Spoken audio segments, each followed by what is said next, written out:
Welcome to Bari Banter, where we talk everything bariatric surgery with the people that know it best, the patients. I'm Shannon, and I'm here with my co-hostess with the mostest, Lita. So sit back, relax, and remember, sip, sip, sip. Well. Fancy meeting you here, Lita. Episode 4. Are we going to stop counting down the episodes? No. Because I'm going to lose count. We're only at 4. Yeah, I need to learn some other languages and be like, this is...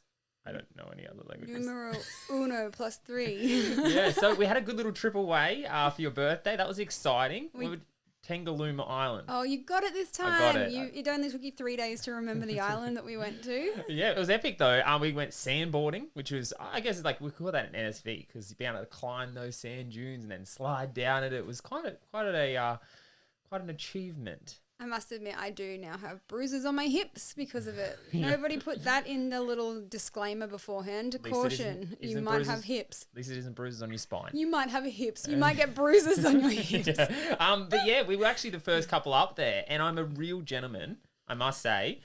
We got to the top, and it's ladies before gentlemen, so, it wasn't because I was scared. It was literally because I just wanted...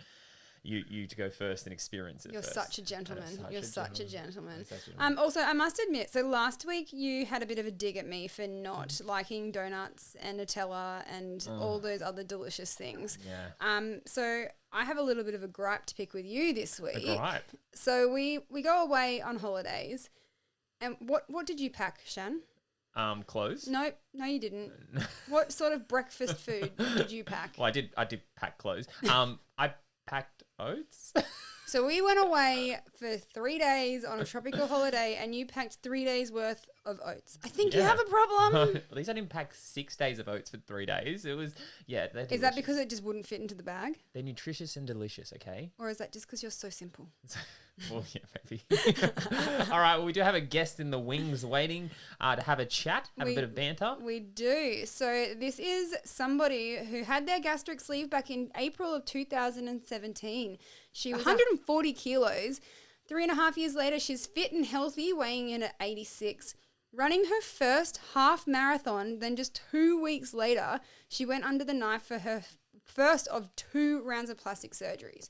It's safe to say that she's regained her life back and lost the best part of 56 kilos. We've got Deb on the line. Welcome, Deb. How are you? We can hear you now. Hey, hi everyone. How you going? Good to see your lovely face up on that screen. So, Deb, I guess we can just jump straight into it. No holding back. All right. What was it that made you want to have weight loss surgery? Wow, it was years and years of yo-yoing, trying everything in the book. I'd actually looked into it about 10 years earlier when the only thing that was on offer was the banding. But I kept saying to myself, no, this time I'll do it, I'll do it naturally. And then I went to the opening of a ride at Movie World, and it was a VIP event, and there was probably about, 500 people there just for one ride. And I got on the third time it had ever run. I sat in the seat and tried to close the harness and didn't fit. The assistant came and tried to close the harness. It didn't fit. 2 assistants came to try and close the harness and it didn't fit. And I ended up having to do the walk of shame. They asked me to exit the ride, and there was, 200, 300 people watching me having to get off the ride because I was too big to ride. So that spiraled me. And then I was diagnosed with high blood pressure, but my GP wanted me to do a 24-hour blood pressure monitoring session where you wear a cuff for 24 hours. And I went to get the cuff fitted, and my arm was too big. So I was too big to even be able to do a test to help save my life. So I went away to Fraser Island for New Year's and had a long, hard look and think at myself when I struggled to climb the hills to get to the swimming pool. And the day I came back, I jumped on the phone and called a few surgeons, made some appointments. By the end of January, I'd met with 2 surgeons. I chose one of those, and 4 months later, I was on the operating table. So, I've got a family of breast cancer, a family history of breast cancer and diabetes and heart disease. So I just didn't want to be dead by the time I was 50. That was what I needed to do to, reset and just start again. So best decision of my entire life. I've had a few little road bumps along the way, and even with those road bumps, I would still go back and do it. It's funny that you mentioned the movie world story because I think so many people relate to that. Like about a year ago, there was a few of us that went to Movie World, and we saw a man in the exact same position as you. We were getting on the Scooby-Doo ride, and there was 4 of us there who had all had surgery. And we were there, and this gentleman, he got on, and the same thing, like he couldn't do the belt up, and we were all just standing there. Like I think we were all almost in tears for him because we were like, we've literally all been in exactly the same position You want as to you. Like, Like walk over and give him a hug and like be like, buddy, we get it. It's fine, we get it. Like let's go over here somewhere together. Yeah, it's a redemption ride, isn't it? That's a redemption ride. Well, you guys were there for my redemption ride. Yeah. So when we went to Thrive on the Friday, we all went to Movie World, and I conquered that ride, and it was an amazing feeling. And even to just go on all of those rides that day was incredible, and it was an achievement for us. Mine was actually a dream. It was a race car one. I remember sitting there and the belt coming down, and you feel the pressure, and you're just like, come on, just stand on it, just kick it in. Can you do something? I don't want to get off this ride, and I had to get up and leave. And there's no worse feeling. And I think that's when we went to Movie World with you. I think I had to really take in a second to appreciate that, like, we were just going around jumping on all those rides, and it wasn't a concern of ours. You know what I mean? No. Like, once upon a time, it'd be almost like being too tall or too short when you go to those places, you know, being like, am I going to be able to get on a ride? It wasn't even a concern for us, which is something I think we need to really take appreciation for. We can just life now and just enjoy it. Which I think a lot of people will also be able to relate to though, because like whether or not it's been Movie World, Dream World, or even just like being able to fit onto like down a slide with their kids in a playground or something like that, like it's a very relatable thing to have felt, and it's so humiliating too, which I guess is the worst part about it. It is. Yeah. You know, and even like, I mean, we've all done it now, you know, once we've been on an aeroplane the first time and the belt fits and you don't have to ask for the extender anymore. And, you know, that it was just that embarrassing feeling having to put your hand up and ask for the belt extending, you know, connector. And, you know, that first flight was, you know, awesome, not have to worry about that. Because you already know you're standing out. You know, you don't want to stand out even more. It definitely adds to it. So, Deb, going into surgery, what were your biggest fears leading in? Did you have concerns leading into surgery? Yeah, obviously you have those fears and they go through it with you being like, you know, the dangers of general anesthetic and all that sort of stuff. I'm renowned for having the 3 days buyer's remorse, where 3 days after the surgery, I'm a bucket of tears and regretting my life choices. And that is, I even do that with, you know, when I had my plastics. I was like, why? Everything was okay. But going in, I'm pretty chilled. You know, I know that there's risk with everything that happens in life, including surgery and, you know, riding the bus to work every day. I went in with the knowledge that I'd given myself the best chance. I had followed the plan for 2 weeks over Easter. So my Easter egg was a Lush bath bomb that year. And I think the only time I sort of slipped and I allowed myself to slip was I ate 1 tin of tuna because my surgeon didn't allow protein. You know, it was a fact of, I had a food funeral. I think most people have food funerals. The weekend before I was due to start, I went to, what's that thing? A Day on the Green, and I saw Cyndi Lauper and Blondie and drank copious amounts of wine. And the following day, I was supposed to start my pre-op, but I was that hungover. I allowed myself my final Red Rooster, my final KFC, and and then I just was like, right, this is it, time to do it. So the food funeral, I have a funny story about that. My favorite food in the world. Oats. No, apart from oats, it's a close second. Is my mum's sweet and sour pork. So she makes the sweet and sour pork, and on my food funeral, I went to her house to have sweet and sour pork for the last time in mass amounts, like, you know, most people do. Only to get there and she'd made me a stir fry. Like, I love my mum. Thanks, Mum. She like, I just thought, you know, we're starting it. And I'm like, this is... The point of this was for me to just gouge myself in sweet and sour pork for the last time. Let me regret my decisions. See, I didn't have a food funeral as such. I had a food like, this is the last time you're going to eat it. So it turned into like a food, I'm just going to eat whatever the hell I want for the month leading up to surgery. Because it's come out a few times. Like, I wasn't a massive, like, takeaway eater or junk food eater. It was mainly my portion sizes. So like I would make a lasagna, a family size lasagna, and before you know it, I'd start off with a decent sized serving, but then I'd be like, oh my gosh, it just tastes so good. So I'd just eat half of one.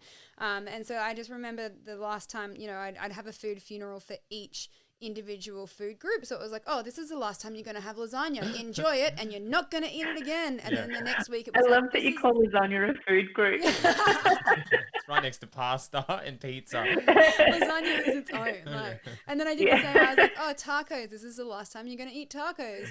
So make sure. Look, tacos is a food group in my mind. I know, I should be saying not Indian, Italian, Mexican. But no, it was like specific foods. I was like, make the most of it now. If you want to go back and have another one, just do it, because you're not going to be able to do this in the future. Yeah. Speaking of foods, Deb, have you found anything that doesn't sit well for you after surgery? I'm a lover of chili. I will put chili on everything that doesn't need chili.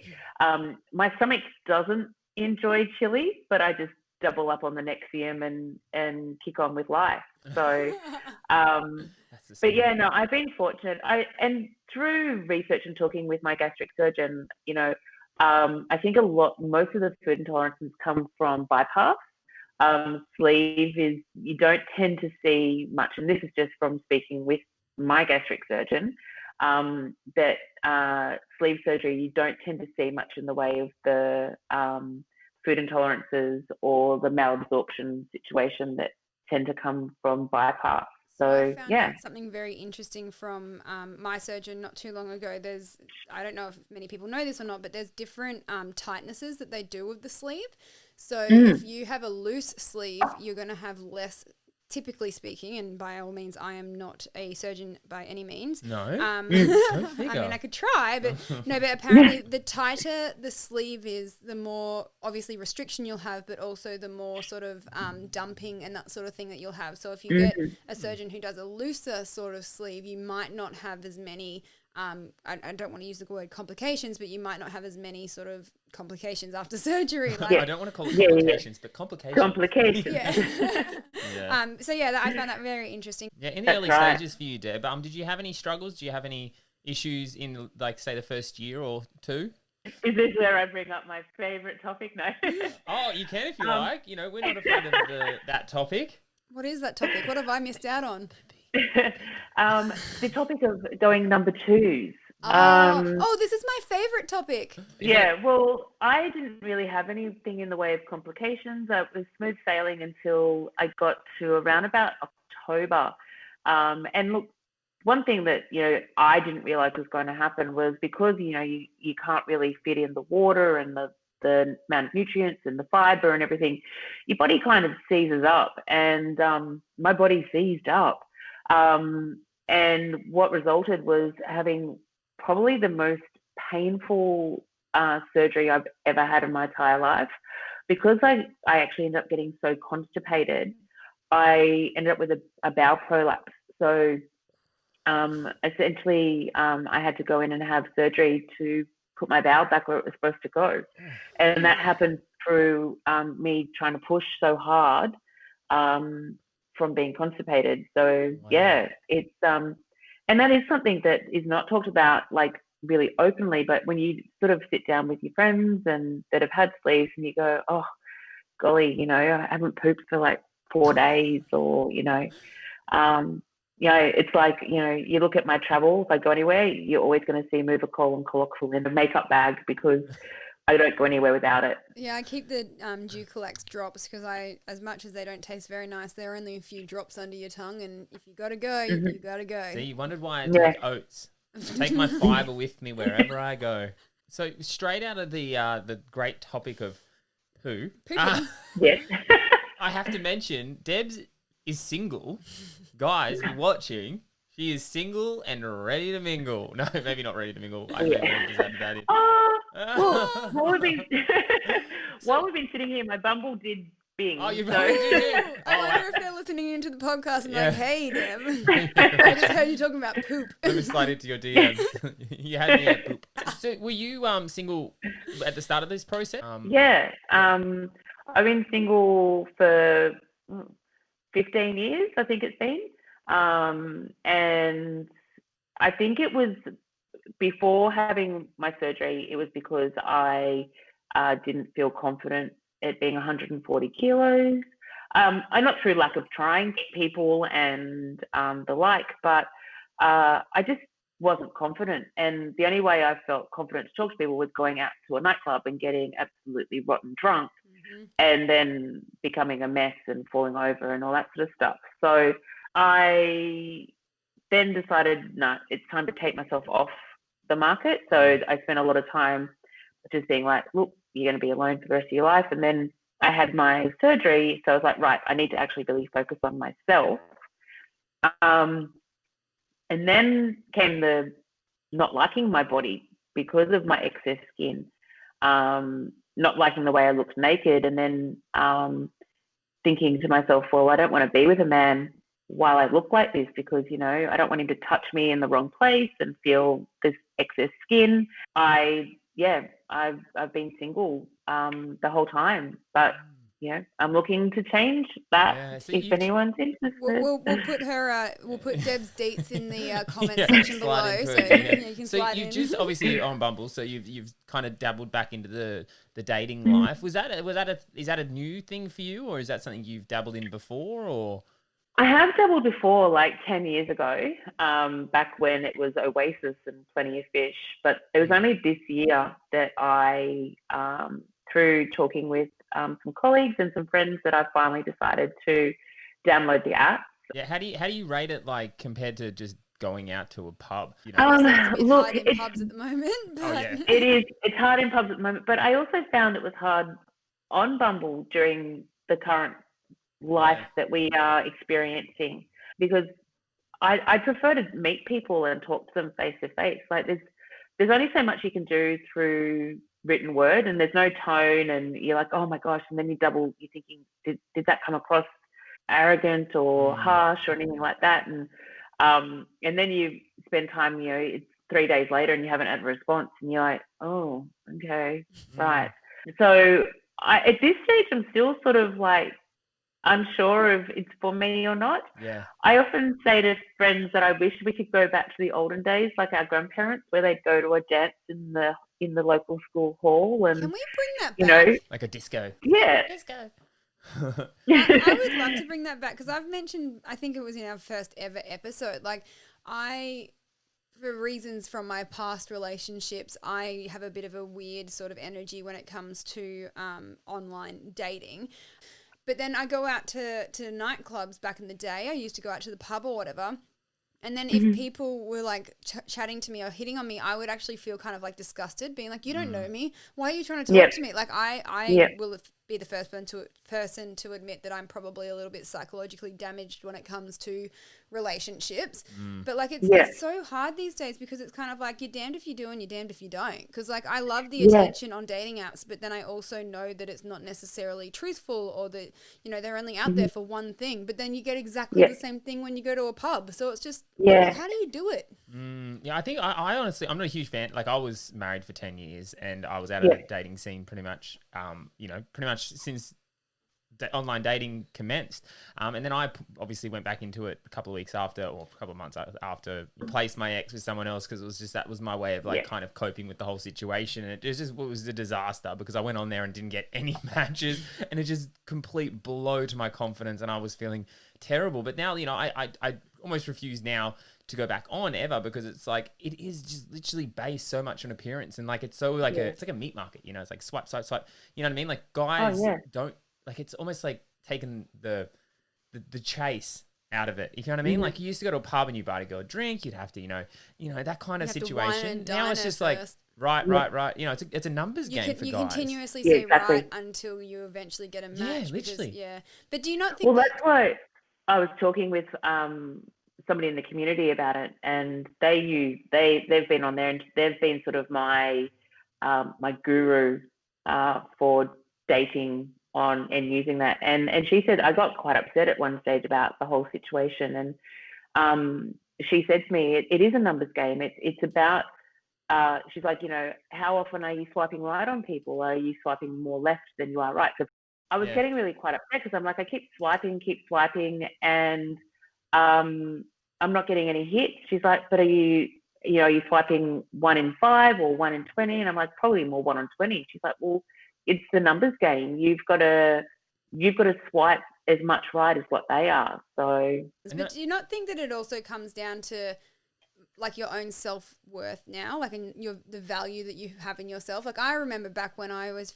freshly single, I was just kind of like, I didn't think that I deserved much more than what I was getting from my previous relationship. So I was just kind of like, yep, I'll go for whoever will take me, essentially. But now, I guess because I've got so much... you know what you have to offer. Yeah. You know what you have to offer, and I think that's even in this weight loss community, like we're surrounded by, the most amazing women because, they've had to build on their personalities. They've had to build on who they are and like actually have like character, so they are remarkable. And sometimes I see certain situations and I'm like, they just don't see their value. Like, why are they selling themselves so far short? Because like, at the end of the day, guys are very simple beings. I'm not going to lie. We're very simple beings. And, I think girls sometimes give guys more credit than they actually deserve. But yeah, I think it is. It definitely comes down to, have you had your past relationships? Was it a good relationship? No, not at all. So I met him through a chat room. It was called ICQ, and it was way before MSN Messenger. Like ICQ was the original DMs, really. And that's where I met him. And that's sort of also been something that sort of turned me away from dating apps, because I had already been down that path. You can be somebody very different in chat. But, we ended up together. He ended up asking me to marry him. 2005 came, marriage ended, and it was, looking back, it was a very toxic and unhealthy relationship. I think we had both settled. We were both morbidly obese. I was about 130 kilos the day I got married. And I'd say he was probably around about the same, if not higher, like weighed more. Okay. And, being that size and being young, you'd think you'd have a physical relationship, but because of our size, we didn't really have much in the way of a physical relationship. So we kind of ended up being like roommates. Just roommates. Yeah. I get that. Very relatable. Very relatable. Yeah. When I met my ex, I was never the guy that got chose. Like I was always like, I had good looking mates, and it seemed to be them first before me. And then when I met my ex, I was like, God, this girl's out of my league. You know what I mean? Like, she's gorgeous, and I'm gonna lock this down. And then it was 10 years later that we actually realized, hey, we were probably just better friends. It just the chemistry wasn't there. It's like we're still great friends, but it just wasn't there. And I think because I was just like, I wanted something, so I was just willing to settle for whatever came along, kind of thing like that. Which I guess it sounds like you did a little bit as well. Yeah, absolutely. I didn't think I would ever, I went all through high school as the duff, which, the designated ugly fat friend. And I was like the ideal wing woman. I could hook you up with anyone, but I just couldn't hook myself up. And so when he came along, I was like, yep, I'm hook, line, sinker, I'm in, because I'm never going to do any better. And unfortunately, almost 7 years later, I realized I'd gone through all of my 20s and in a very unhappy relationship. Yeah, well, I got asked in a Q&A actually the other day, which could be a very relatable question to you. Someone asked, now that I've lost the weight and I'm fitter and healthier, has my taste in females changed?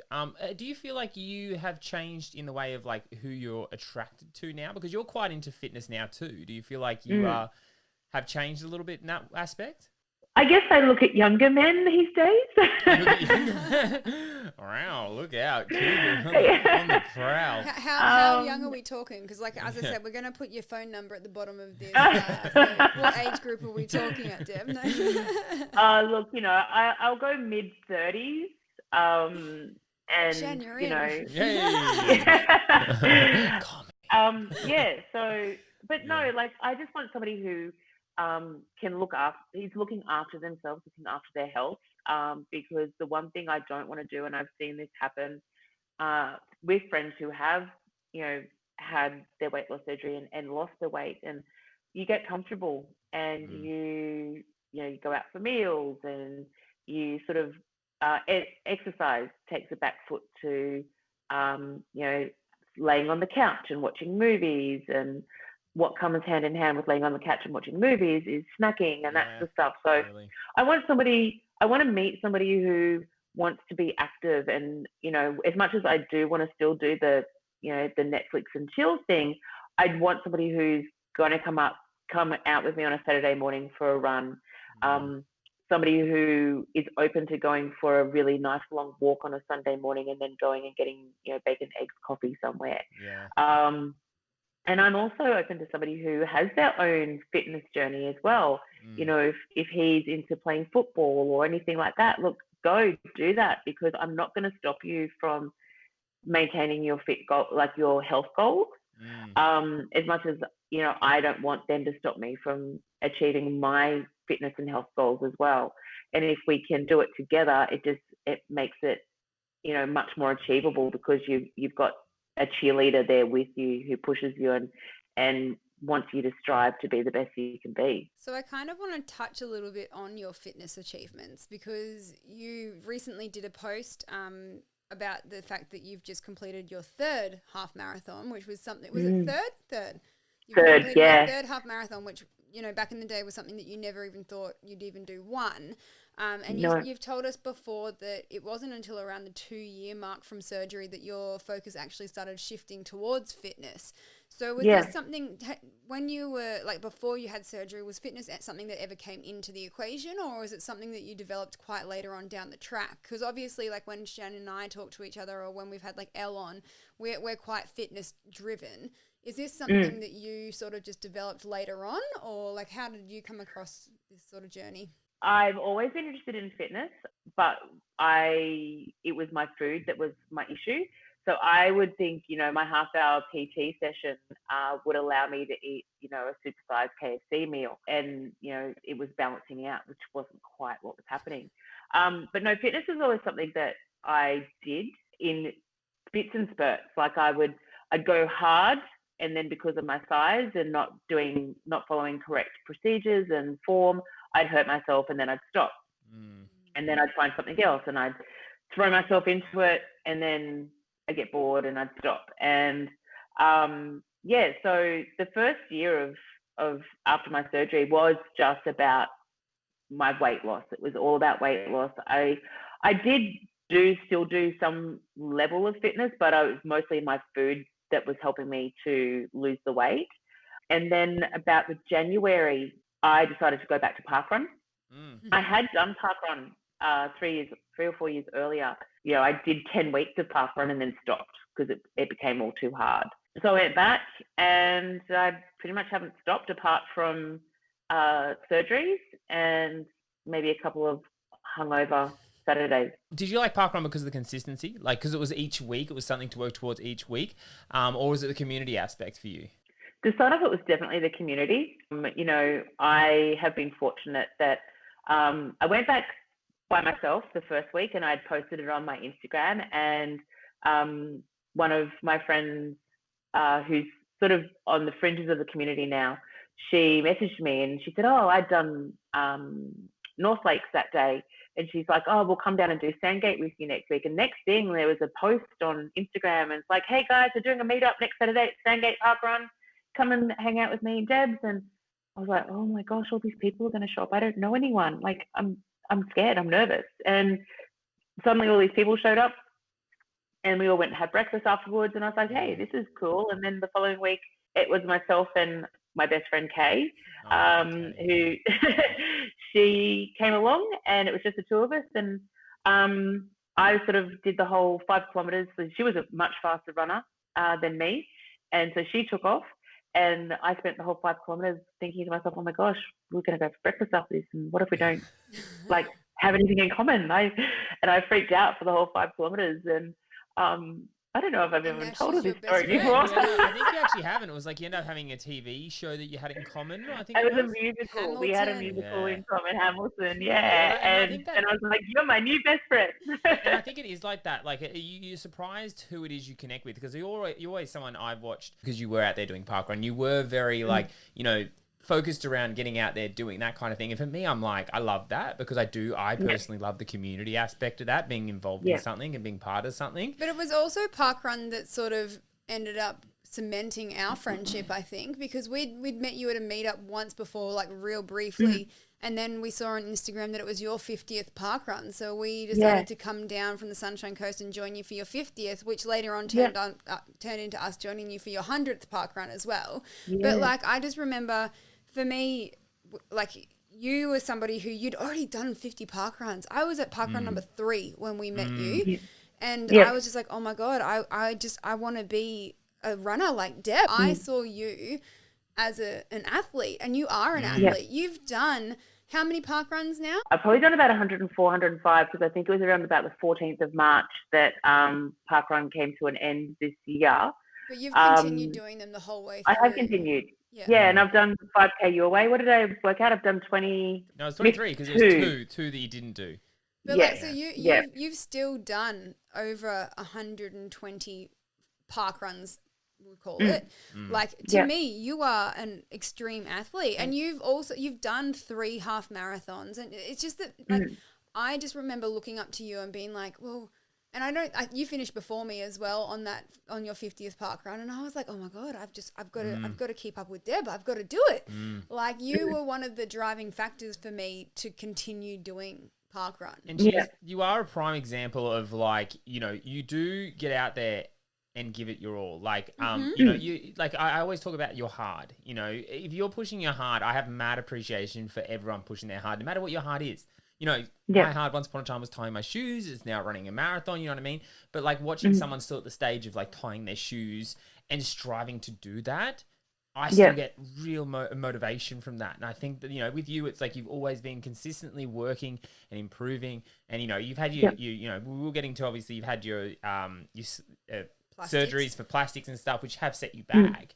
But you have always been someone who has found that consistency and lifestyle in running and fitness. But I'm pretty sure even at your 100th park run, you were still recovering from surgery, weren't you, from your plastic? I actually did my Achilles on that one, and I was training for my first half marathon. And so I haven't run a full 5 kilometers since the Gold Coast half marathon last year, when I did the first 6 kilometers in total, and then I staggered them from there. And that's only from injury and not really treating my training and my ankles and my feet the best way, because my focus was just on getting there.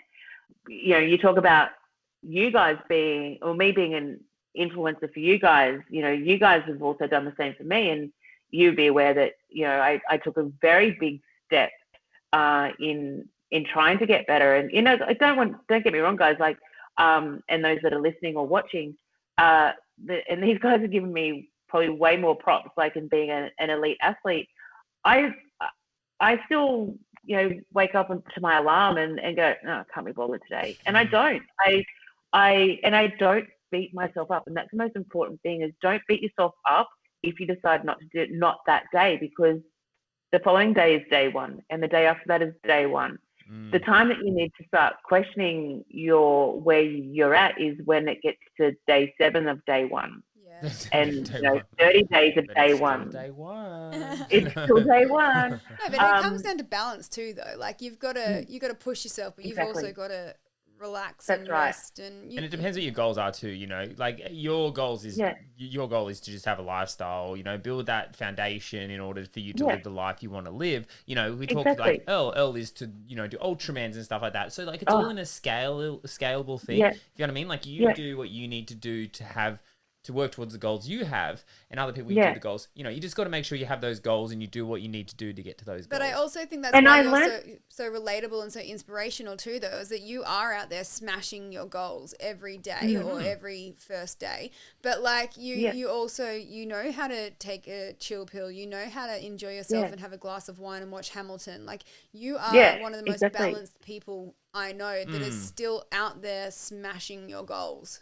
Yeah, and I found too, and I had to learn the hard way through, and, you know, I'm probably about to relate a story that many of us have been through, and that is when you've had weight loss surgery, your non-weight loss friends don't really understand what your life is about and what it becomes, and they kind of get sick of hearing about the, you know, the fitness stuff and that, and it's about that, as you said, balance and balancing the conversations as well between, I ran X number of kilometers, or I kept this pace, or, I swam this far, or I rode my bike this far, and, and all that sort of stuff I watched 7 hours of Schitt's Creek the other day, Which you did. and I learned the hard way when I did, where I actually ended up losing friends because I became that boring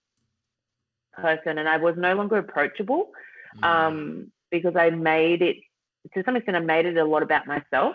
And it's something that I still work on every day is making sure that when I have conversations with people that, and probably to my own detriment, because I probably don't share as much as I want to, because I'm like, oh God, no, don't want to be that Debs again. And yeah, so I think it's really important that for those of us that are, 3, 4, 5 years down the journey, that we are approachable and we're open to people coming to us and wanting to pick our brains about, how did you start doing that? Why did you start doing that? What would you suggest? And how could I start doing that too? Look, I'm not the expert. I will never claim to be the expert. I can tell you what I did. If you choose to do that, or you choose to go a different way, I'm going to support you with whatever it is you want to do. And I'll be the person at the finishing line cheering you on, and I'll have the loudest yell, because if you ask any of my friends, I am the loudest person when I'm cheering somebody across the finish line. That just gave me goosebumps. Like, there was something about what you just said then, like you are the biggest supporter. Like, we had a bit of a rocky start a couple of years ago, but now, like, literally we have a group chat going about all the crazy adventures that we want to go on, or, like, we'll be like, oh, I've got this event on, and you'll be like, when is it? I'll be there if I can. Like, I got goosebumps because of how, like, it's so true. You are the biggest supporter out there. And I think it's just, everybody just needs to go to, like, remember, we're all here to help each other. We're all here to support each other. You've got to base your own opinions on your own experiences. And that's right. Yeah. Well, I think, and don't let other people taint your view of anyone else. Make your own opinion on someone. Make your own opinions, because, I was the silly one that did sort of allow that to happen, and I missed out on, some amazing experiences with different people in the community, because I allowed outside influences from other people's opinions to cloud my own. And I don't allow that anymore, and I'm much richer for it, from friendships and experiences and knowledge. And it is. Because, like, the information that you've gathered, and that's why we kind of started the podcast, because we want people like you to have your voice and be able to talk to people who are just starting out, because the lessons you've learned are invaluable to the right people. You know what I mean? Like, it's not saying your way was the perfect way, Earl's way was the perfect way, our way is the perfect way, but by having all this information circulating within the community, people can go, I might reach out to this Deb girl. You know what I mean? Like, I feel like she relates to my situation a little bit better. And that's why we kind of started this, because we know, like, watching you had a big part of, like, I watched a lot of your stuff on Instagram when you were doing Park Run, and, it got me excited about it. There's other people as well that, I wanted to connect with, but, unfortunately I wasn't able to in those early stages, because there was that whole, like, newbie, not new, and there's this whole stigma thing going on. I wasn't able to connect with certain people within the community that I would have really liked to connect with, to get the information out of them. And I think that's why we've gone along these lines, to have people like you on to relay this information, be open, because you are someone who is very accepting, and you are someone who is, as you said, you will cheer the loudest. You will jump on and support your friends. You will support people. You will support people whether they're 1 week out, 2 years out, and help them the best you can. And I think somebody mentioned it in a comment or a message in Instagram this week, that, like, social media is definitely a highlight reel. We tell each other and we show each other what we want people to see on social media. These podcasts, we're trying to be as raw and as real as we can. So we're trying to tell your story, and we're trying to get those to tell their story from the very beginning, truthfully, to where they are now.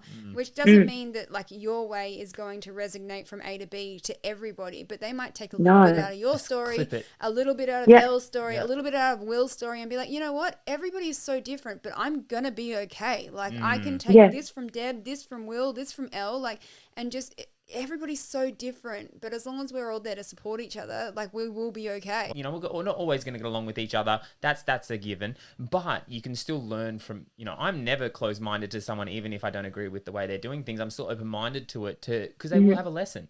Everyone's going to have a lesson to teach me that might help me move forward in the right direction. So Deb, coming back to that, what was it like if you could talk to the pre-you or someone early on in this journey, what would be the best tip you would give to them?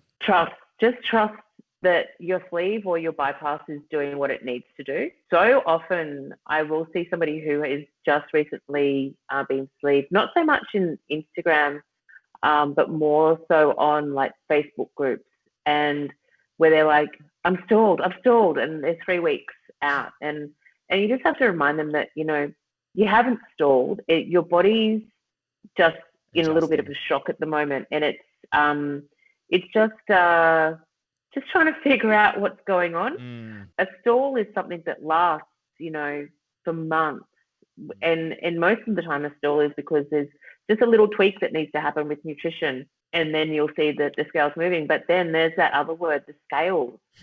Don't put so much value in the number on a piece of glass that you stand on. That number on the piece of glass that you stand on is your body's in relation to gravity. It doesn't take into account your bones. It doesn't take into account your muscle mass. It doesn't take into account if you've pooped. It doesn't take into account if it's on tiles or on carpet. Exactly. So don't put so much value in that. And if you are going to use scales, and I do, weigh yourself every day. Not once a week, because once a week is when you go, oh my God, I put on 2 kilos. The thing is, if you'd weighed yourself every day, you would see that you fluctuate every single day. You fluctuate every hour of the day. So get yourself, if you're going to do that, weigh yourself every day and look at the way things fluctuate. For women, when it's that time of the month and our hormones are playing havoc, we're going to have water weight gain and that sort of stuff. So an average rather than a weekly. Exactly, that's right. So I definitely would do that. And I did that at the beginning of this year, and it really opened my eyes, because I'm past that sweet spot. I'm past that honeymoon stage. Now it is, my sleeve is not doing what somebody who's, you know, in their first year is doing. It is my nutrition, and it is what I'm doing to exercise that, you know, maintaining, because I'm in that maintaining phase now. It is life now. It is life, that's right. And I needed to remind myself of that. So that's in January this year, I weighed myself every single day so I could see what the trend was and what was happening. And it really opened my eyes. And I'm doing it again. I'm actually weighing myself every day again, just to see, you know, if there's been any changes, because I'm sort of playing around with my nutrition at the moment. And I'm trying to see how that's affecting my weight. So yeah. There's so much more that we could, honestly, like, you've got so much more that we could talk about. Like, you've got some pretty epic goals in the future, and, you know, you've had all your plastics and all that sort of thing. But I guess the thing that I really want to ask you in closing is, given the opportunity again to start the process all over again, would there be anything that you would change, or are you pretty happy with how everything's sort of panned out for you from the beginning to now? Look, I'm pretty happy with how and again, using that word journey, has gone. And no, I don't think there'd be anything that I would change. You know, as I said, even with that complication that I had in the first 6 months, well, not complication, but that, you know, experience I had, even having that, I would still do this all over again. It was and is still to this day the best thing I've ever done for myself. And I'll always be an advocate for anyone who wants to do it. I love that you said that too, because I actually had somebody ask me the other day being like, do you have any regrets? And I said no. And I've spoken to a lot of people who have had complications. Like I know people who have spent a couple of months in ICU afterwards because things have just gone not severely wrong, but one thing's led to another, and they will still at the end of it turn around and say, no, it was the best thing that I have ever done for myself. Yeah. Even though that you had the little hurdles at the beginning, it's not a sprint, it's a marathon, as we keep on saying, so to speak. Yeah. And even if you do have a few complications at the beginning, it's not a quick fix. It is a lifestyle change. It is a lifestyle that you're living. And if you can get past those first few little hurdles, it's so worth it in the end. Just look at the big picture, I think, is the big thing. Like, look at the big picture, and I think that's what a lot of us do. And then look at, like, your quality of life and what is possible now. I think it's very much looking at it that way. But anyway, Deb, it was actually absolutely a pleasure to have you on. You are an amazing woman. And guys, I do mean it. I will put a number in the description. I don't know if we've mentioned it or not, but Deb is single. Yeah. Her Instagram handle is designing_Deb's Ward, DEBSWARD. Yep. We'll be screening all applications because you've got to come through it. Shannon and I before you can get to Deb. Work is not allowed. No creepy messages. I do not want to see anything inappropriate. No blurred photos, thank you very much. All the puppies, though. Just send all the puppies. Yeah, that's it, all the puppies. Well, that's it for another episode. Thank you, Lita. Thank you, Debs. Absolute pleasure as always. Thanks, and thank you again, guys, for joining us on Bari Banter. So that's it. Thank you for joining us, guys. If you would like to head over to our socials, we are on Instagram. You will also find us at www.baribanter.com, where you can feel free to fill out a form, give us any feedback, let us know who you would like to see on Bari Banter. Apart from that, hope you have a fantastic week. See you same time, same place next week.